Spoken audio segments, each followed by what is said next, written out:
How you doing, guys? Dragon Man here. I'm in my machine shop, and this is what I do most of the time. Why does a guy like me need so many machines and setups? Well, let me show you. The more setups I have, the more jigs I have, the faster I can do everything. Okay, remember yesterday I made a video with the blown out case? Okay, here it is, all welded up. Look at that, all fixed. All I have to do now is fly cut the motor mounts. And I'll hit it with the glass beating machine again, and it'll probably go out Tuesday. Okay, so let me show you over here these fixtures that I made. I have a lot of different fixtures, probably over 40 of them. Okay, this one here holds the shovel heads and pan heads if I'm going to cut the seat out.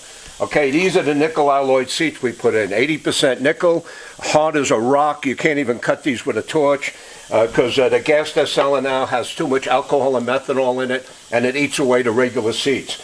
Okay, so the way we set the measurements, you take a micrometer, see, and we see what size the seat is, and then we deduct about 3 to 4 thousandths of an inch, so it's tighter, and we set these carbide tips. See, the cutters, carbide tips, and this is the micrometer that does that. See that? And I just set these up 3 to 4 thousandths smaller than a seat, and that makes the interference press fit. Okay, and then the cutter would go into this piece right here, see, like that, and then we got a 3/8 pilot, see the 3/8 pilot, that would go like that, and then I put it over the valve guide. The valve guides have to be in there when you cut the seat out.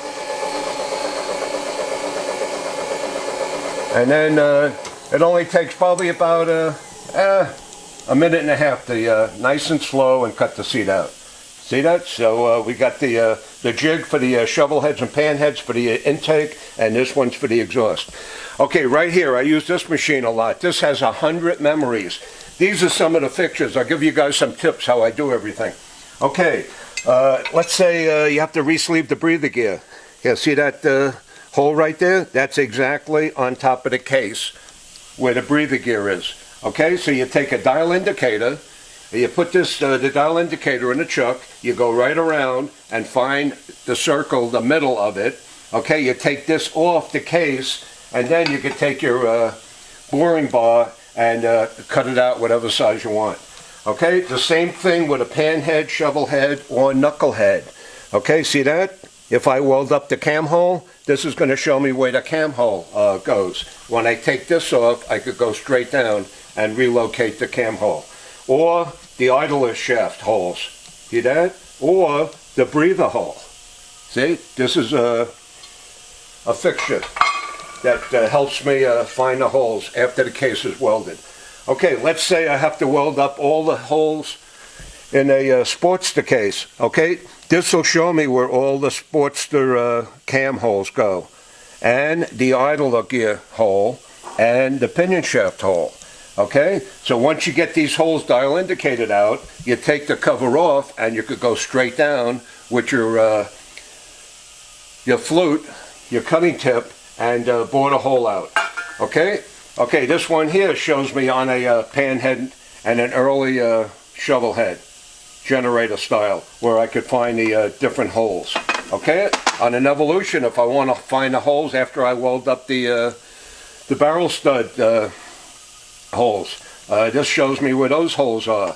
And if I'm going to relocate a countershaft hole, this goes on top of the right side of the case. You indicate off of this, and then you go straight down and bore the hole out. And to make sure the hole's going to go in the right spot, you just tap it with the flute, so you make a little mark in the original hole that's welded up, and you measure from here to here. This way you don't go down and the hole is too far up or too far down. This is just a reference piece. Okay, if you're going to relocate the holes on a knucklehead, panhead, shovel head, okay, these are, this will show you where the hole goes. Here, this here goes in the spigot hole in the case, and then you can take a thick 7/16 end punch there, and just mark the holes, whatever hole you want. You take this off and go straight down. Okay, so that's a little tip about that. Okay, over here, this machine here relocates the valve guide holes. Okay, now in the book here, in every book that you get parts from, the standard valve guides only go up to 10 thousandths over. See that? 10 thousandths over. So what do you do if the hole is bigger than 10 thousandths? You're going to weld the hole up and relocate it? Okay, this is what I do. Look at this. I had cast iron Maynard valve guides made. 200 thousandths over. See that? See how thick those are? So I could cut these down to whatever size I want. Okay, and this will bore out the hole to whatever size I want. This one here, these flutes here, this cuts out the brass seats and a pan head. And the digital readout shows me how deep I'm going. Okay, these are custom made flutes, just for me. My tool maker cuts these down 3 to 4 thousandths smaller than the actual seat, so I could have a nice tight interference press fit. Okay guys, over here I made jigs over here to take the races out. Here, see these? Here, I made that. This is a Harley Davidson valve spring, and these are all heat treated, and they'll last probably like forever. Okay, if I want to take the races out of the rods, okay, this will do that. See that? The more fixtures and the more machines you have, the faster you can do everything. Okay, so that just took the female race out, and then I have other jigs that put the female race back in. Okay, let's say we want to take the pinion shift, here, the wrist pin bushing out. Okay, see that? That'll take the wrist pin bushing out, and then I have another fixture that'll put the new one back in. We do a lot of rods. As you can see over here, I got all these to do one day. I do a few every day, so this way I keep on top of it. Okay, over here, I made a punch for every Harley Davidson bearing and bushing. Okay, let's say I want to take the Sportster Timken bearing race out of the case, right? What I do is I heat it up. I heat the aluminum cases all the time, put the case on a piece of wood and hit the old case out, and then put the new race back in. Okay, so that this is a punch for every Harley Davidson bearing and bushing. Okay, I do stress boring. All the boring I do has stress plates. See that? And these are all threaded. So you put this on top of here. See, on a cylinder, we put the head bolts back in, we torque them to 65 pounds, and then I put them under the boring bar, like that, and then I bore it out. The reason for the stress plates here is this puts the tension on the metal, it pulls the stress out of the metal on a cylinder, just as if the head was bolted onto it in the bike. Okay? You'd be surprised if you don't use these, the hole really isn't going to be round. Okay, over here, follow me.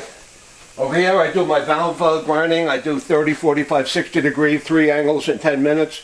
Automatic honing machines. I got 7 honing machines here to do all my jobs. We got a turntable over here. Over here we got about 120 top and bottom mandrels from 1/4 of an inch, 250 thousandths to 6.5 inches. I could bore out any hole. Okay, over here, this is my rod finishing machine. I rebuild my own rods. They come out beautiful. Look at that, all Harley Davidson rods. None of that Japanese junk.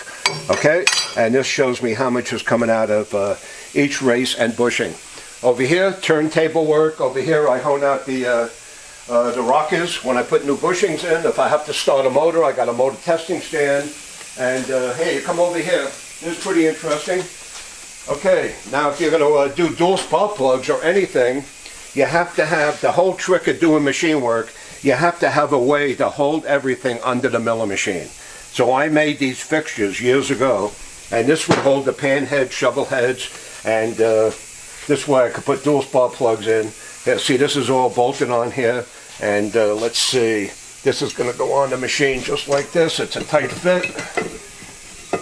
And then we bore out the hole and put an extra spark plug in. Okay, stand by.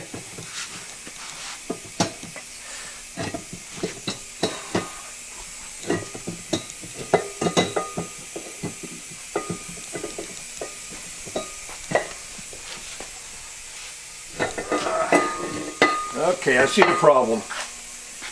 There, the bolt's on here.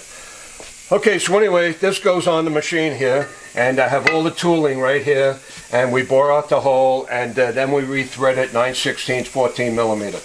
Okay, so that's how that's done. Okay, you come over here, if you need nickel seats, I made these fixtures over here for the seats. This does the pan head, shovel heads. This does the Sportsters. I put the cutter in here, step on the pedal, and it floats on air. Look at that. See that? And then this will go down with the cutter and bore out the old seat. And the Sportster, there is no seat, so this makes a pocket for the seat. And that's how all that works.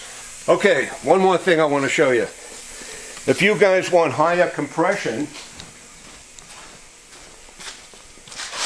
okay, this is a 10.5 to 1 compression piston. They cost a lot of money, and they're very heavy. And if you're going to change the pistons without balancing the flywheels, you're going to get a vibration at some RPM. Okay, this is an 8.5 to 1 compression piston that comes stock, right? Like in a shovel head or a pan head. And if you want to make this 9.5 or 10.5 to 1, I could do it by cutting down the flywheels. And I'll show you what we do here. See what I do? I cut 50 thousandths off the head gasket surface. That makes it automatically another 1.5 to 1 compression. 25 thousandths off the head gasket surface makes it 9.5 to 1.